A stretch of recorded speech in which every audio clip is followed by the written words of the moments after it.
Let's hit it.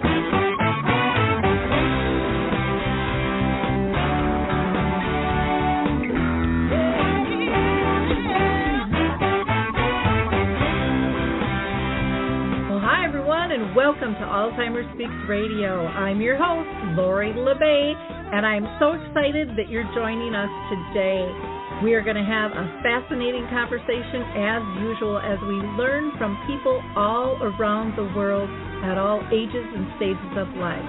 Stay tuned as we shift our dementia care from crisis to comfort. All right, here we go. What you think about, you will bring about.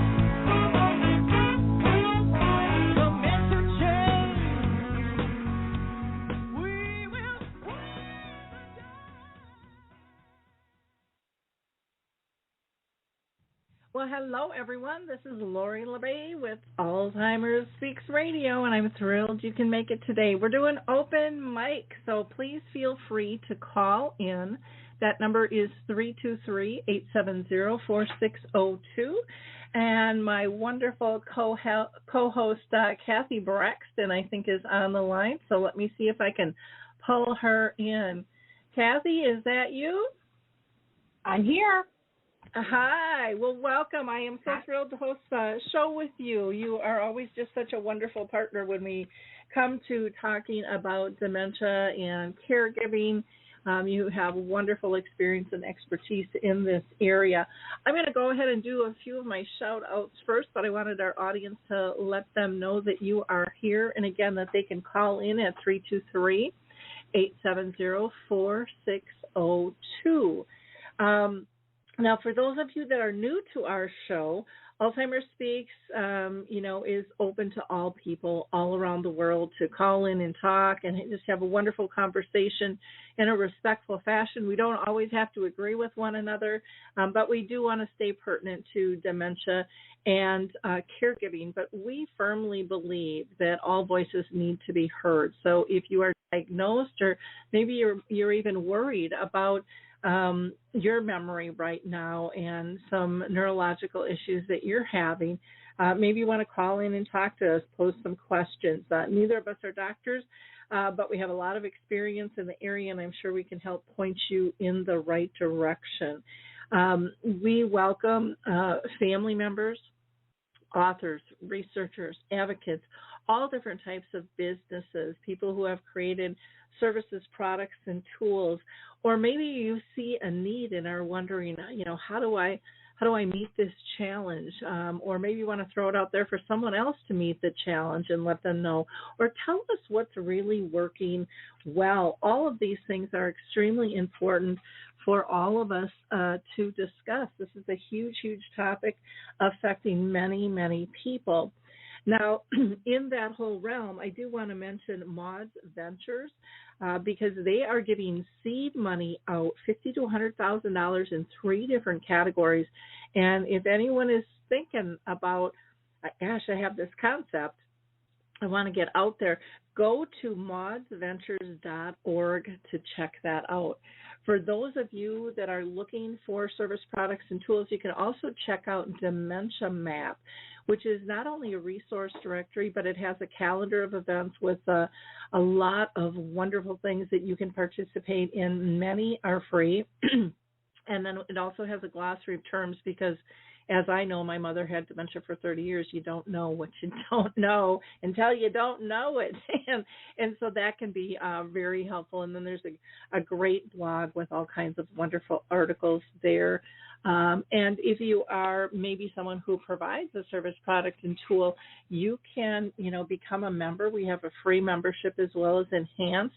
So just go to Join Dementia Map and you can look at that, or reach out to me, Lori La Bey, at Alzheimer Speaks, and I'll be more than glad to give you information and even give you a tour of the site. It's a very powerful tool. It's something I have dreamed of for almost 40 years, and I'm just thrilled to have partnered with Dave Wiedrich with the Memory Cafe directory to bring this to people. I also want to mention the Memory Camp.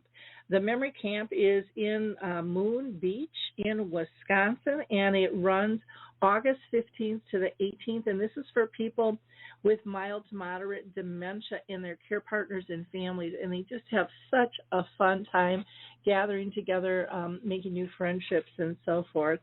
And those that are looking for support, I do participate in 2 support groups that I facilitate. One is Arthur's Memory Cafe. This is virtual. Anybody around the world can join us. We meet the 2nd and 4th Wednesday of the month at 2 o'clock Eastern. That would be 1 o'clock Central, 12 Mountain Time, and 11 a.m. Pacific Time. And then also, if you're in Minnesota and close to the Shoreview area, I work with Brookdale North Oaks in the Shoreview Parks and Rec, and we host a program once a month, the last Wednesday of the month at 10 a.m. Central, where care partners meet. And then there's also a respite program for people who are living with dementia.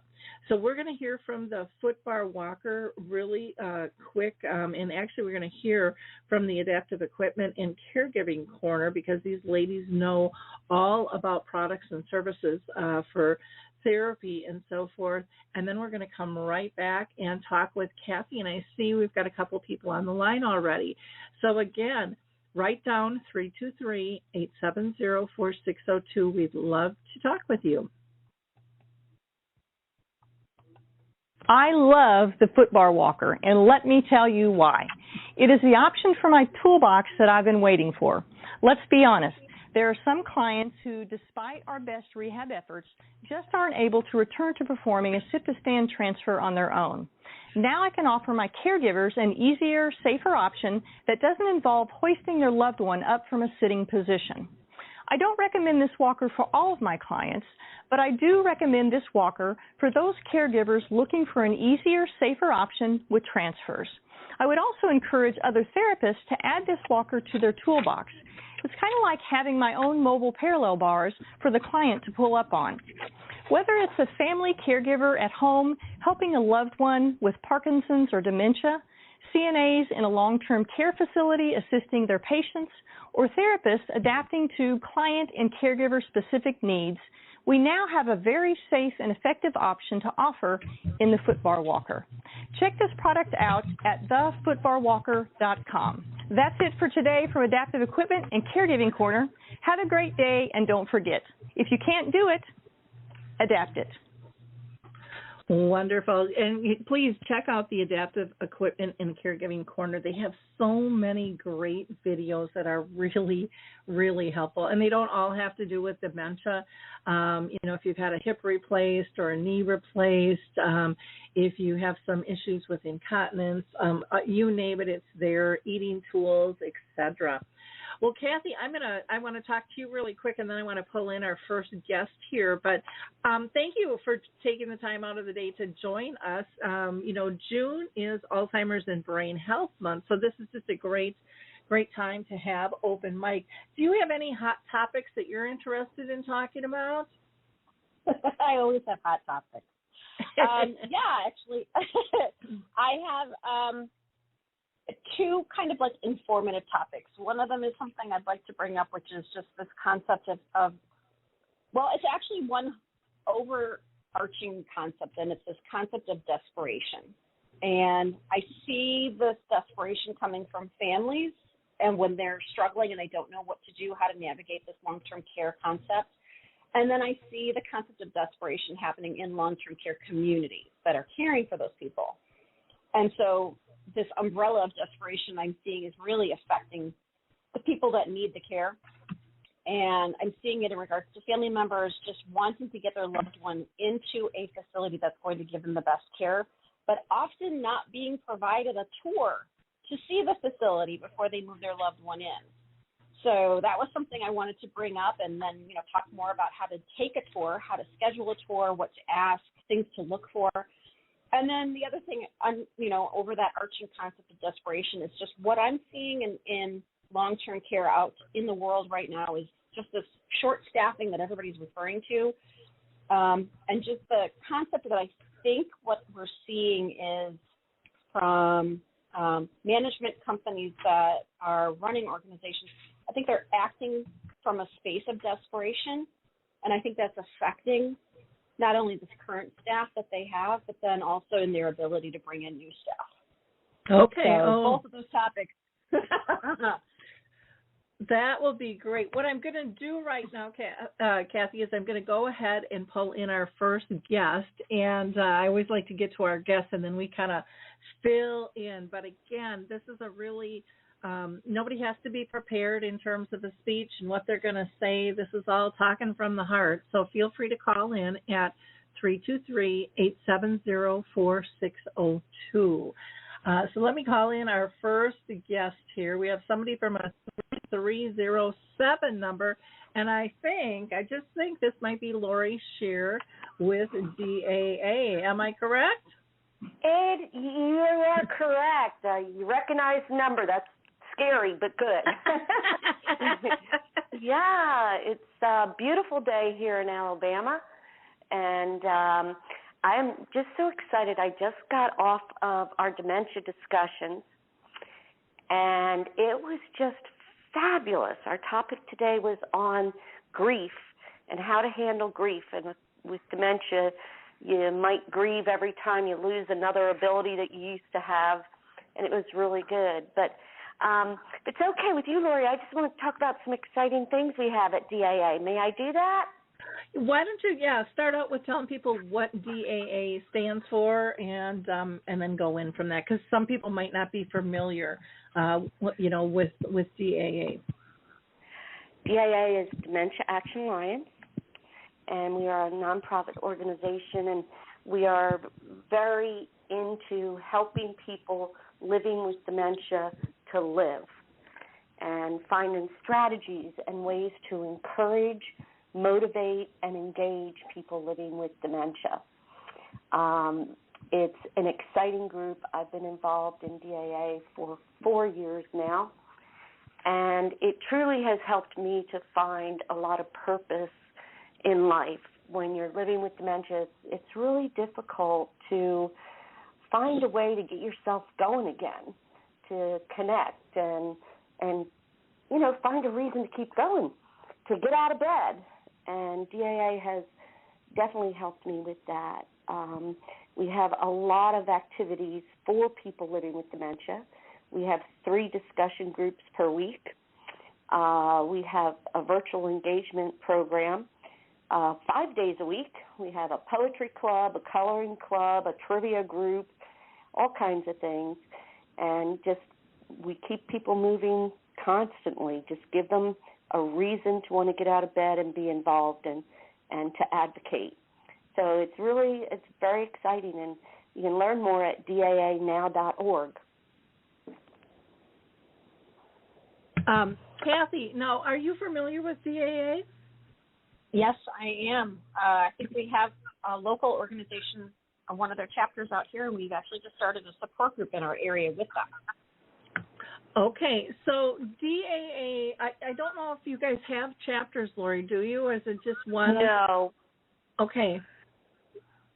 That's what I thought. No. So, I've been familiar with Dementia Action Alliance for several years, and it's just been really fun to see what all they are doing in the community and how they are truly raised. Listen to me.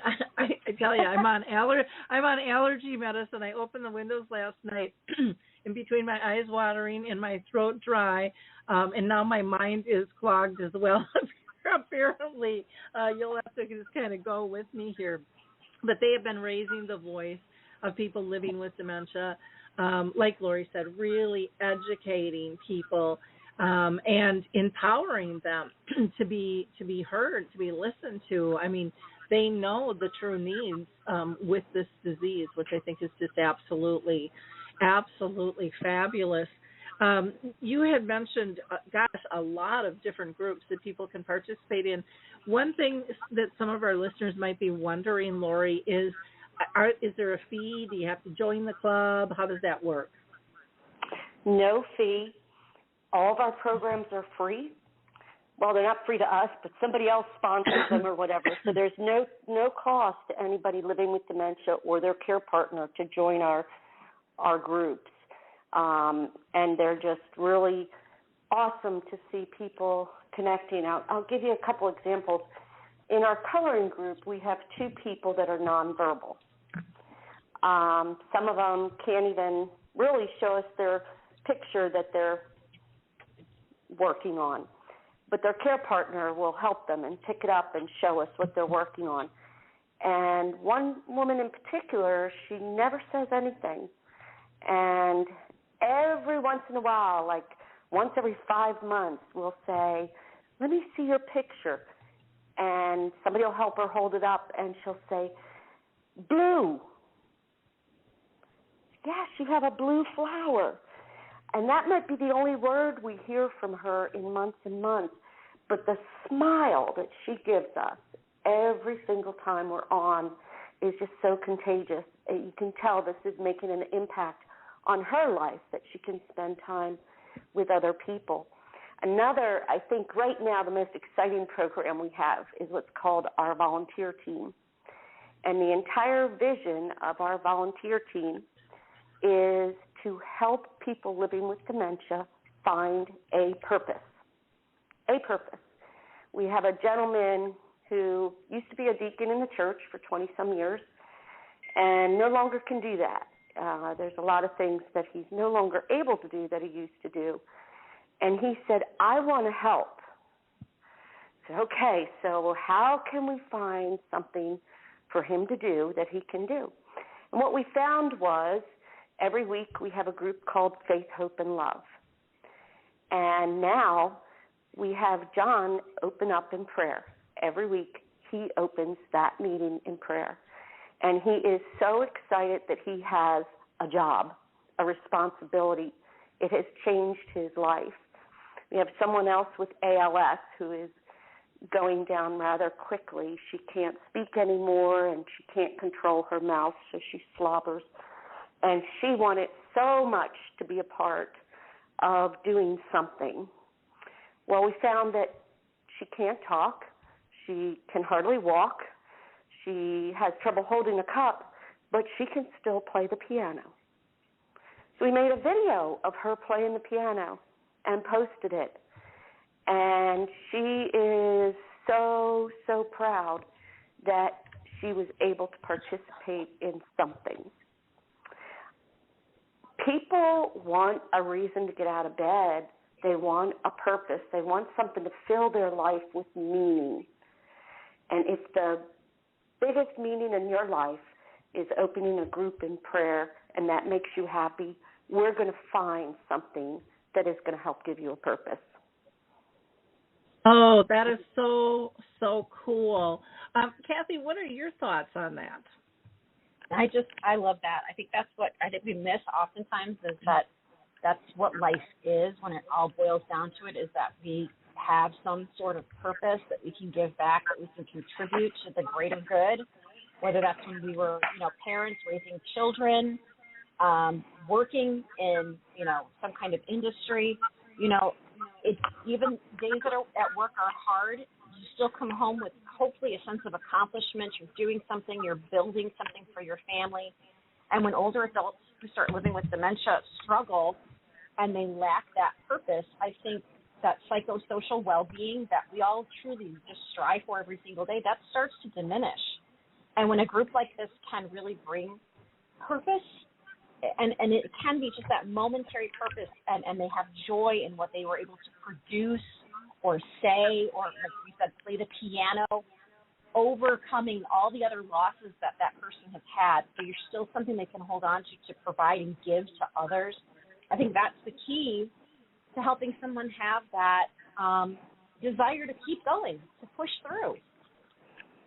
I couldn't agree with you more, and I see that over and over, people that are diagnosed with dementia and they don't want to get out of bed. They don't want to do anything. One of the biggest joys for me leading the group has been, I'm going to call him David. David, when we first met him 2 years ago, had been diagnosed with Alzheimer's, and the doctor basically said, like most do, go home and die. Get your affairs in order and make preparations. David spent 2 years sitting in a recliner, hardly got out of it, watched TV, whatever. And when he first started in our discussion groups, he would sit in his recliner and just sit there. One day, David found out that I was sending out cards to people, like 15 a month, and he said, well, I can help with that. I said, okay. So David took over sending out cards to people living with dementia, birthday cards, encouragement cards, whatever. Well, then I found something else that I thought David might be interested in helping in, and he got involved. David now has not been in his recliner while he's been on any of our groups for about 9 months. He's at a table, he's dressed, he's ready to go. David now is on our advisory board. He's in charge of the welcome committee, where when we have somebody new, he contacts them, tells them all about DAA and all the things they can get involved in.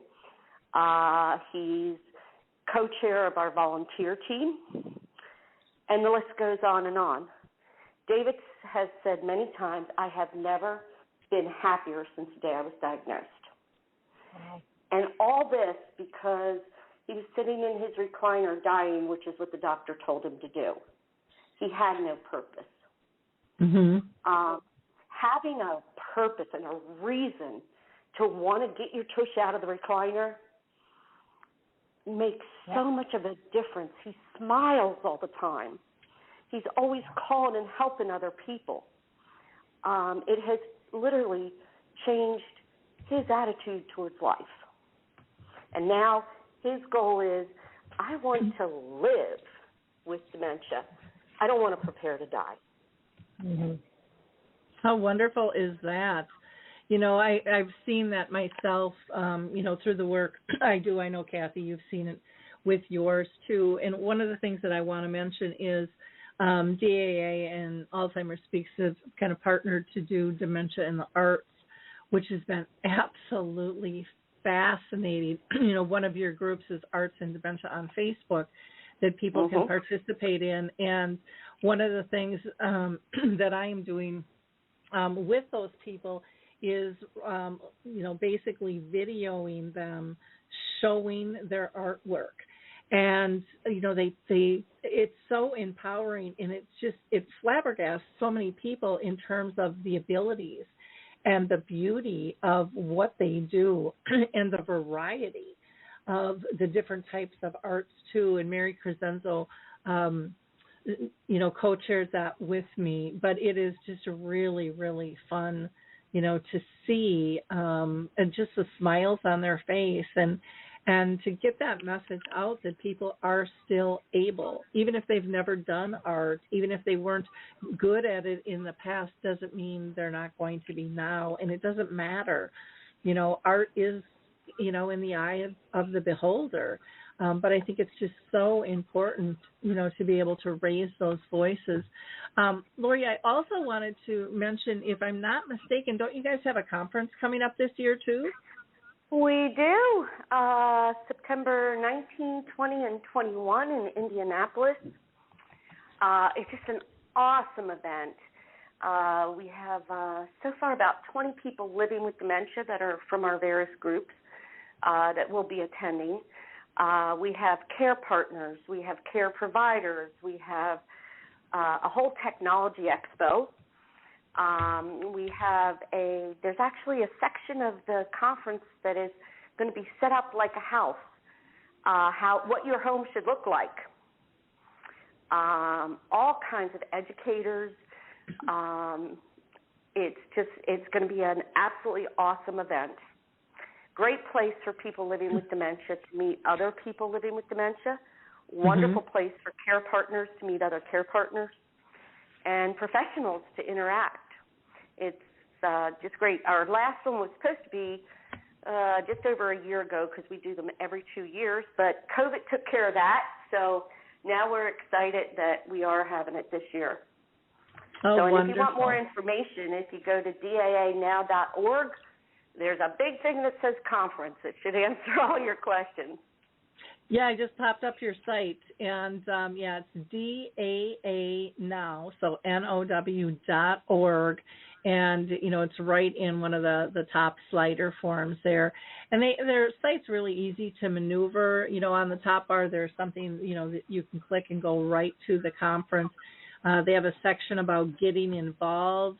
And it talks about their working group, their speakers bureau, their leadership council, their podcast. This is Dementia Life and Professional Insights.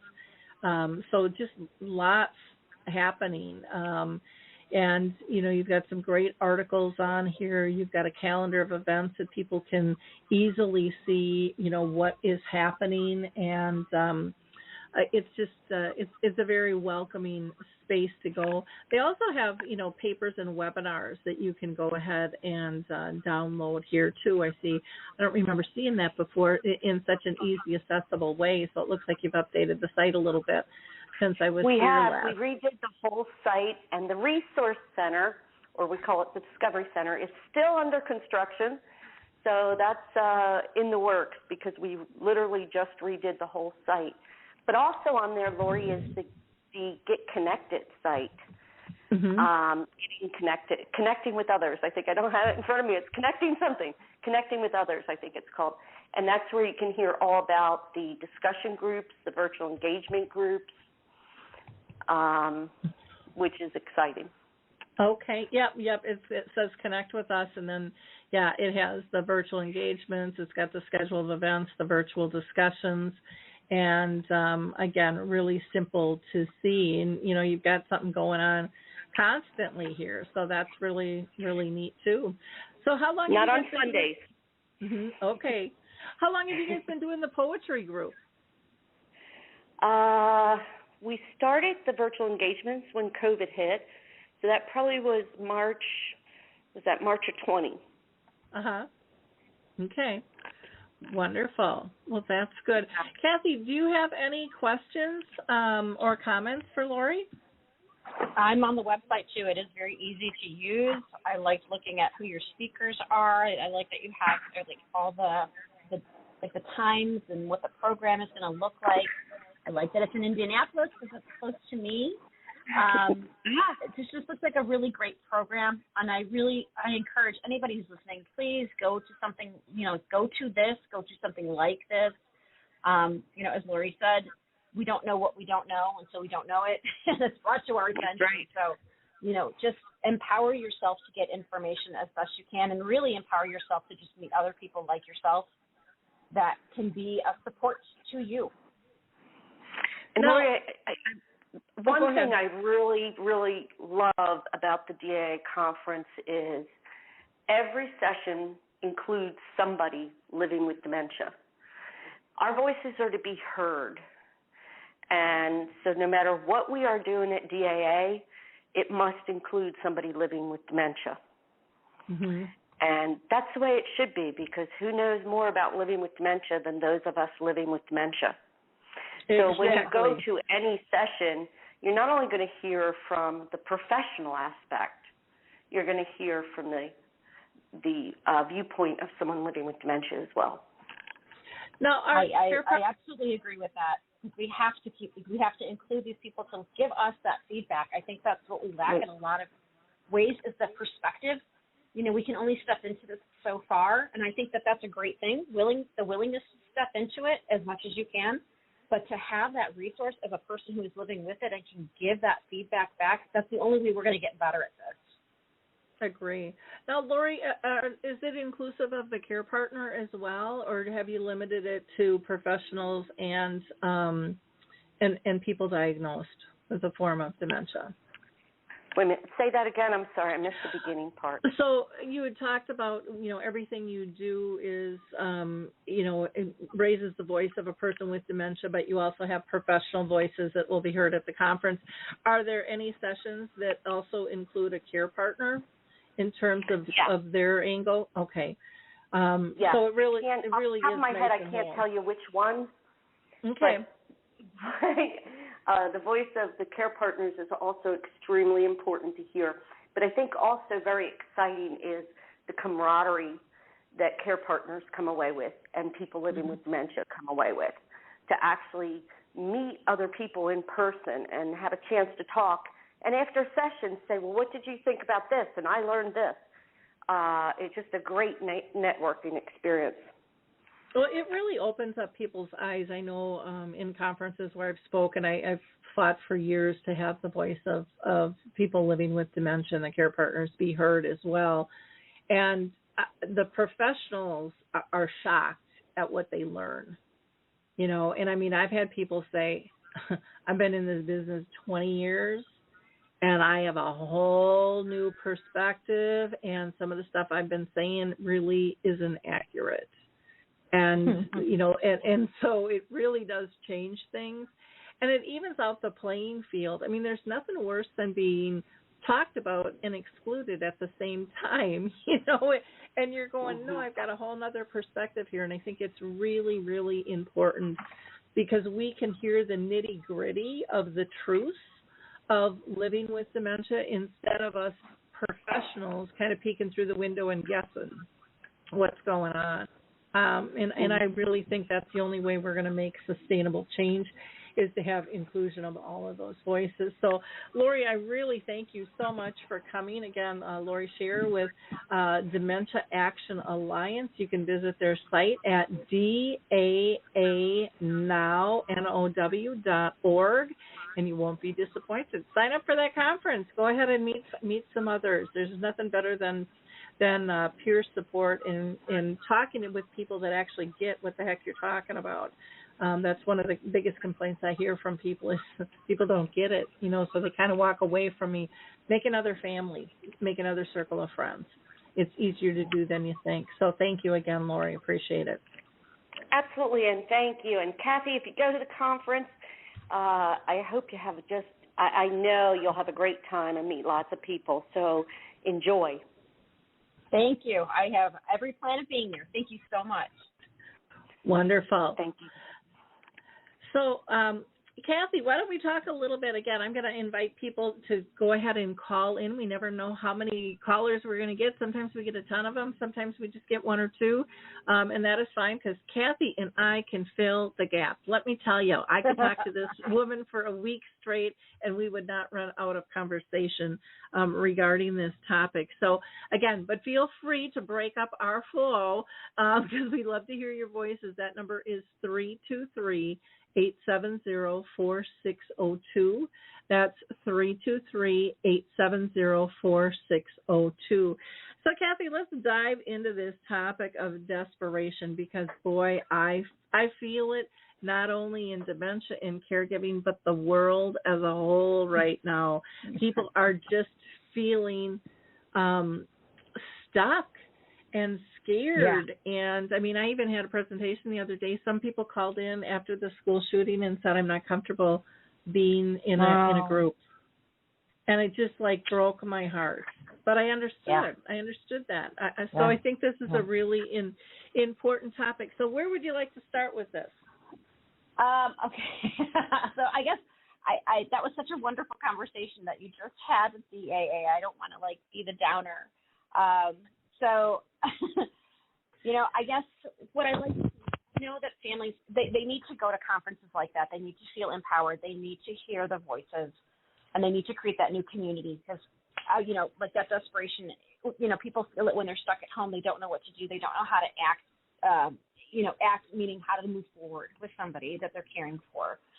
And when we act from a place of desperation, I think we often make mistakes because that desperation is coming from just emotion, and it oftentimes is lacking some forethought or, you know, just weighing costs and benefits and all those types of things. And one of the things I see is there's such a desperation for facilities to continue to bring residents in. There's such a push that they often aren't offered a tour. The family members aren't offered a tour. And this flies in the face of everything I've ever been taught. I've done this for a very long time, and that was one of my favorite things to do was to give tours to family members. And I was always incredibly honest with them. When you come in for a tour, I always encourage families, come in twice. Come in on a scheduled time, and then you are always welcome to come in and do a stop-by tour without scheduling it. And I always encourage families to do both, because the scheduled tour often is during that peak time when you tend to have the optimal amount of staff available. So as you're walking around the facility with a marketer, you're going to see the best of the best.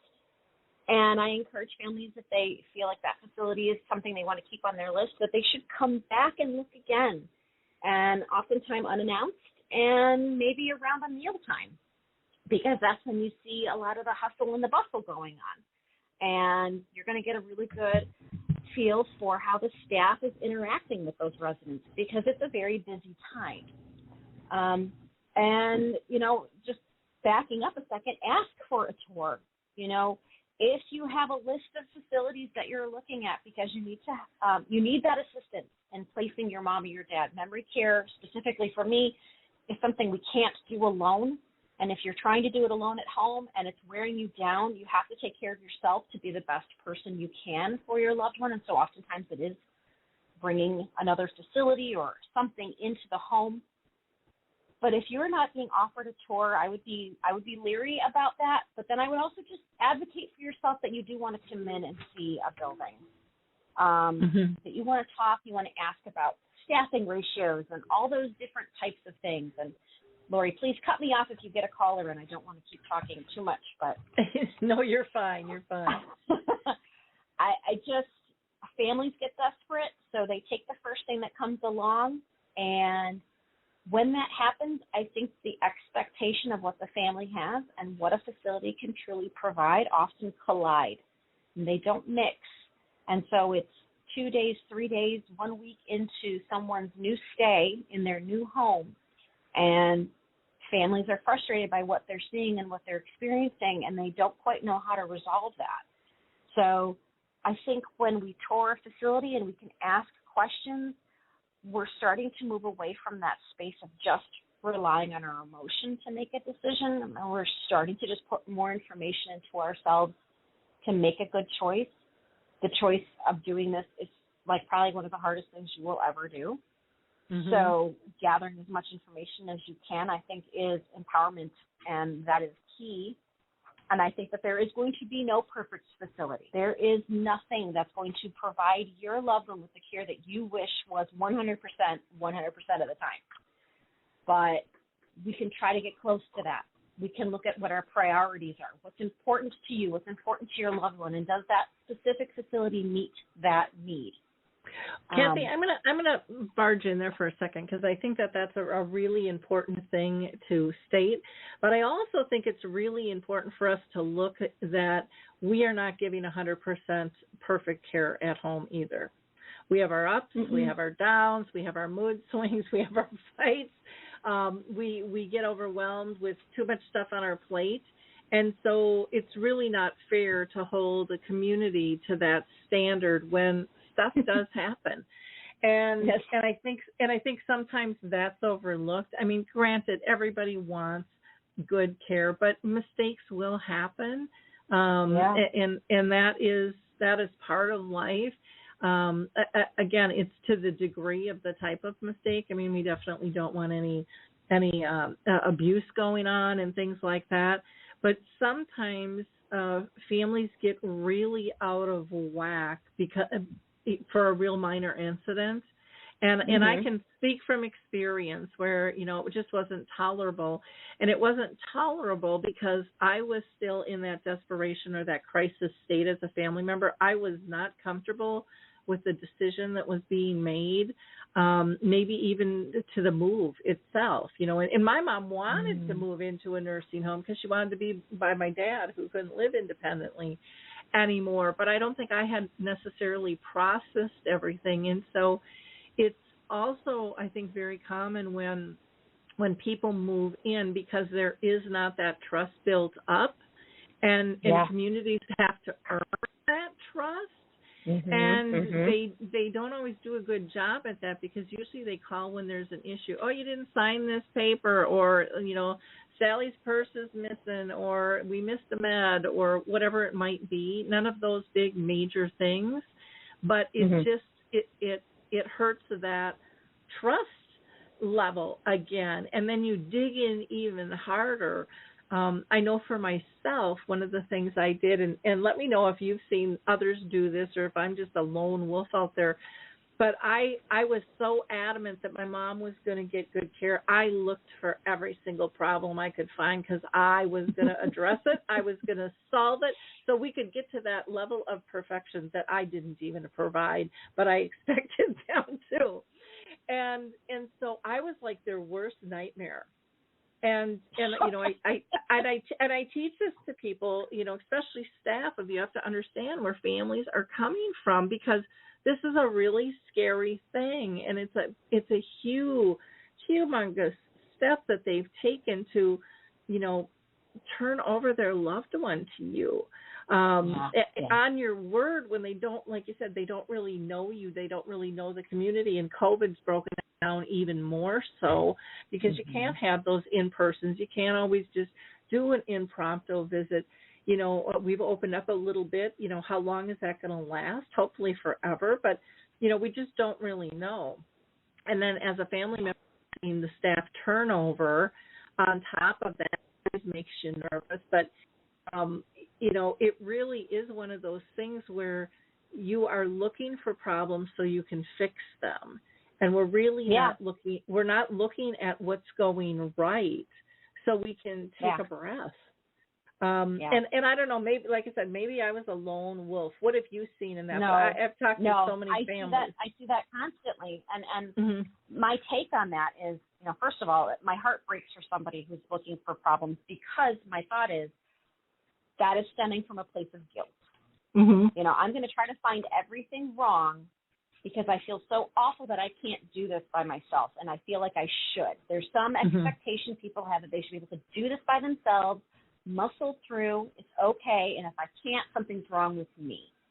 And so that fuels some guilt, and the best way to release that guilt is make something somebody else's fault, right? Find those problems, because it just kind of it literally, for ourselves as neurotypical adults, or those adult children, we're literally redirecting ourselves because we don't like the emotion we're sitting in. So we're choosing to find something else. So, I see that all the time. And I agree with you. I think that there's a lot of key words you brought in. Trust, if and you see that when you have consistent staffing, you're seeing a little bit more trust, because now I know your name, you know my name, we know what to expect of each other. Expectations, right? Setting those expectations, knowing what somebody or a group or a facility can provide. And then, so you said trust, you said something else. I'm trying to remember what it was. But, that's key, and you're right. I think facilities are so overwhelmed oftentimes they don't make phone calls and touch base with families unless there's something wrong, which then only fuels you to look for that, right, instead of talking about what's right. And I recently I did a little video for NAP, National Association of Activity Professionals, and I talked about what family members really want to hear about when they come to a care plan meeting. And oftentimes care plan meetings are so focused on the clinical, but I think, to me, families really want to hear from the person that's working with them every day, like an activity professional or some kind of psychosocial aid. Because I think what families want to hear is exactly what your last speaker was talking about. Where are those moments of success and joy? Did you know that your mom can play the piano? Did you know the other day she broke out, or she did this wonderful art project, or she helped us lead in prayer? Oh, my goodness, as a family says. I never knew she would do that. I had no idea she was interested. Those are the things I think family wants to hear. And I think we need to encourage more of that kind of dialogue in a facility. And yes, there is no such thing as perfect at home or anywhere else, because we're humans taking care of humans. Yep. It is so true, and yet it's so hard. And again, when you are in crisis, in that desperation state, the best decisions can't be made because you're just not grounded. You're not looking at everything. You're not being able, you're not giving yourself time to process and ask questions. A lot of times it's a panic, like you said, emotional decision. And, when you're ready to place somebody, you're right. It's because you can't do it anymore.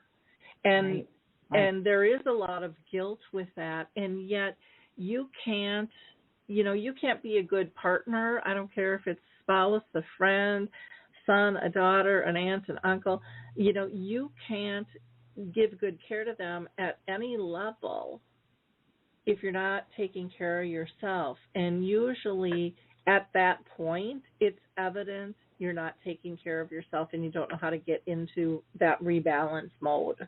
Mm-hmm. Things are just so disruptive and difficult. And, there's so many things out there that can, change the trajectory for both the person diagnosed and the care partner. And, like DAA can help change that trajectory. When people, and we've heard this over and over and over again, when people with dementia feel purposeful, it kind of pushes back the symptoms. I know for my mom, I saw that. And again, we still don't have good research on that, and I don't think it's talked nearly enough. But the impact of being socially engaged is so powerful. And I see Lori still on the line, so I'm just going to pull her in for her thoughts on that. Lori, are you still with us? It looks like we're swirling. Here we go. And this is a powerful conversation. But one that is also very near and dear to my heart, because I think so often in care communities, whatever they may be, whether it's a residential facility, a nursing home, whatever, they don't always listen to the person living with dementia. They don't listen to the person that needs to have the voice.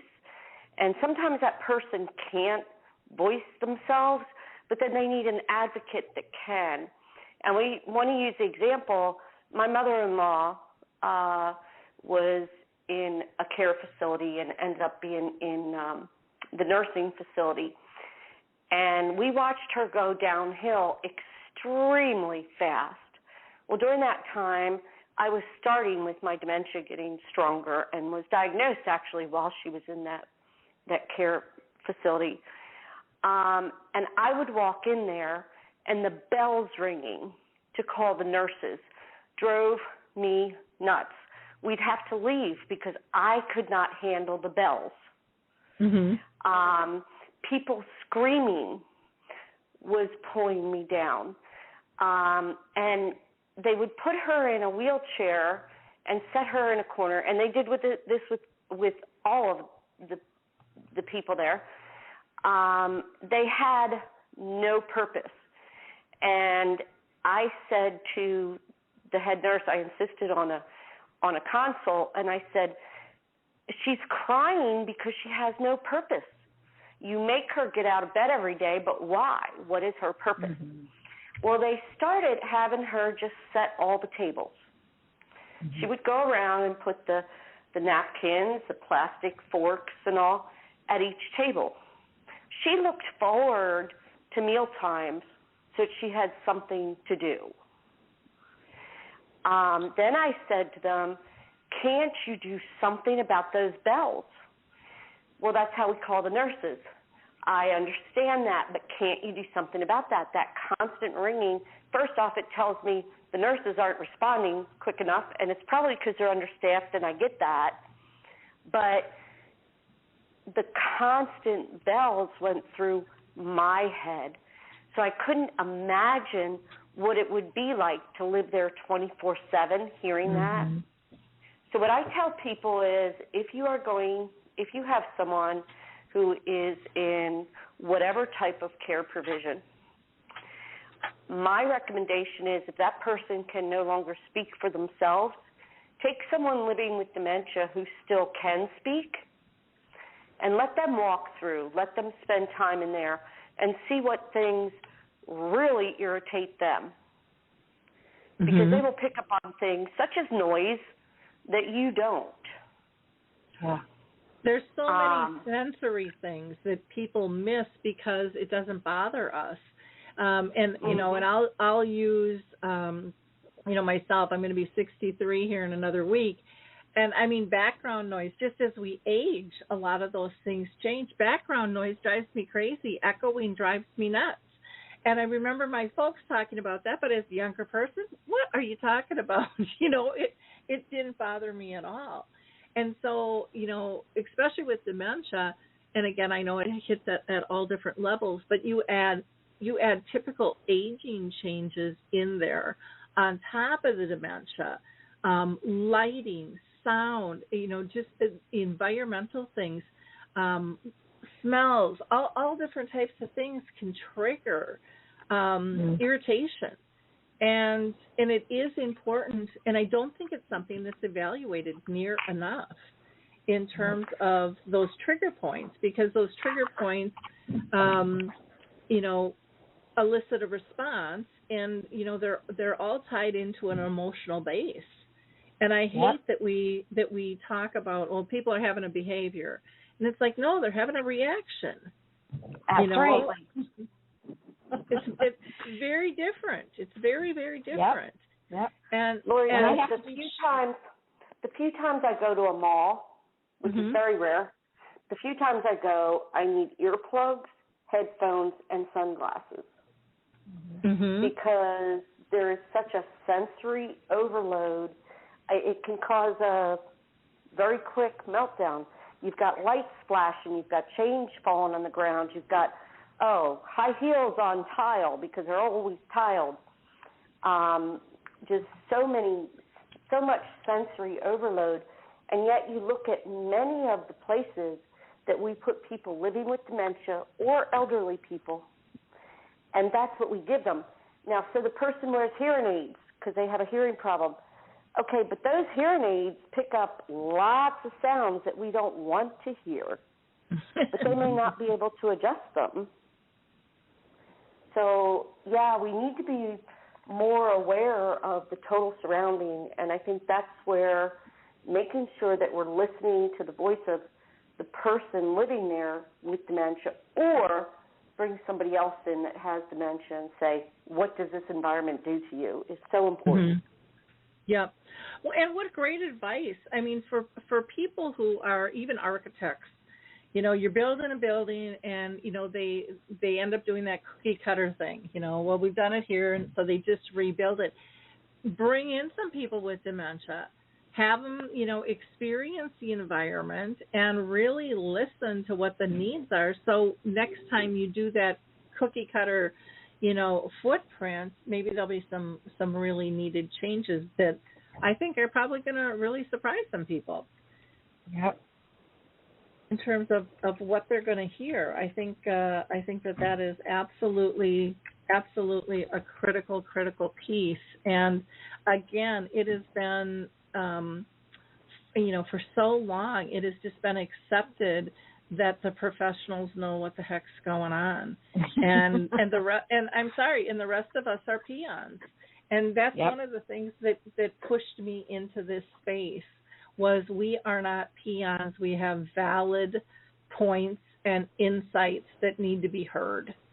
And and that is changing. It's not changing near as fast as I'd like it to, but folks, it is changing, and more people are willing to hear you. So speak up, and even if they're not willing to hear you, don't stop. It still needs to be heard. And there will be plenty of people to validate you. In fact, if you don't want to confront an issue, call into the show and talk about it. You don't even have to name who it is, but we have to identify the issues. We can't fix things that are broken if we don't speak up and identify what's not working. Because we're not into slamming, organizations and individuals. Here in Alzheimer Speaks, we're about improving things and lifting things. But in order to do that, again, we have to identify what needs to be changed and the why behind it. I think so often people don't say why this is important. And to me, that's the the magic fairy dust is the why, because that will typically touch people's hearts, not just their minds, and go, oh, that makes sense. I never saw that before. Thanks for pointing that out, and not being defensive, not because that's not why someone's telling you, is not to beat you up. It's to help you improve. And I know sometimes, as family members, we don't always come off like we're there to help you improve, because we might just be at a frustration level because we haven't been heard by so many of your other staff, that it's difficult, for us. I just saw someone else pop in, and believe it or not, we only have 5 minutes left, so let me get to this other caller. Oops, and wait, here we go. So I have somebody from a 6606 number. Can you state your name and who you are? Yeah, that's me. And who are you? I have a question. I would like to know who you are. My name's please. Joe. Okay, Joe. Okay, Joe. Yeah. Mm-hmm. Do you have any remedies for people who may be approaching the initial phase of Alzheimer's? In other words, do you have any kind of remedies that would stave it off? Kathy, I'm going to let you go first on that one. Again, we've got about four minutes on that. Okay. My advice is make sure that that's the diagnosis you're actually working with first. Make sure for sure that is what your neurologist has determined that person is living with, because anything that you're going to put in place needs to match with the diagnosis that's accurate. So if someone is saying just dementia, find out what kind and pursue that, because there are medications you can have that help kind of keep somebody in the stage of dementia that they're in. It helps slow the progression, if you will. But if that is used on somebody that has a different type of dementia, it can actually make them feel and express themselves in a manner that's going to be very frustrating for both of you. It's just not going to work. So that's my biggest advice. Okay. Yeah, make sure that diagnosis is absolute. Lori, anything you want to add? I should have rephrased my question. Okay. I have an extremely bad memory. I'm a senior citizen.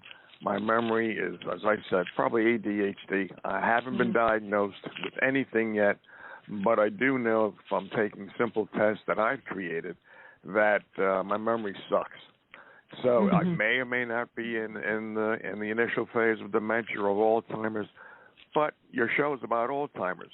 So I wanted to find out if you had any kind of remedies for somebody like myself who has not been diagnosed, but memory is worse than just the normal forgetfulness. Yeah, I would recommend that you do go into the doctor and ask for a diagnosis. And they typically will do, a simple test on you. A lot of times it's just a 10-question test, but they will ask you, what are the changes in the symptoms that you're seeing?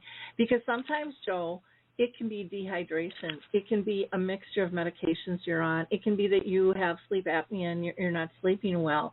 Those are all things that can be corrected. It could be you're missing some minerals or vitamins in yourself. There's Dr. Brunison who really does a deep dive into lifestyle, and he does a lot of other testing, but there is no magic pill out there. And then again, talking with like DAA and other people, there are people out there, who are going through the same thing you've gone through before they got diagnosed. And I'm sorry to say that we have to wrap up. I really appreciate you calling. Feel free to reach out to us at radio@alzheimerspeaks.com or visit daanow.org and, have some of those conversations. I think it's just critical. But I appreciate your call, and know you are not the only one going through what you're going through right now. And it's scary, but there are a lot of people out there to help you. Thank you. So to our audience, I just want to say bye-bye. I just want to say thank you so much for partaking in our conversation today. These hours always blow by so quickly. We've got a lot of great shows coming up. I'm going to be talking with Haley Richmond, who has the Kid Caregivers and Puzzles to Remember. Chris Zayed with Affinity Senior Care. I'm going to be talking with Magdalena Turek from Poland, who's a psychologist, an author, and owns care homes. Stephen Post is going to be on, along with Reverend Jade Angelica, and they're going to be talking about their new book, Dignity for Deeply Forgetful People. So many things, and know that all of our shows are archived, and you are always, always welcome to be part. So if you've got a story to tell, please reach out. Again, I want to thank my co-host, Cathy Braxton, and Lori Scher with Dementia Action Alliance for joining us today. Thanks, ladies. Thank you. We'll see you all next week. Bye now. Thank you. Bye-bye.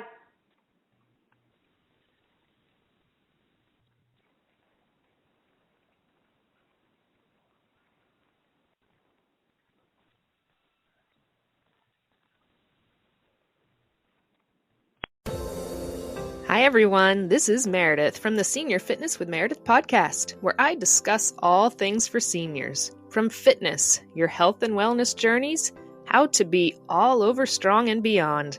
I also have my mini podcast called Motivation with Meredith. It's a great, quick motivational pick-me-up for your days. Join me, listen now, search for Senior Fitness with Meredith on your favorite podcast platform.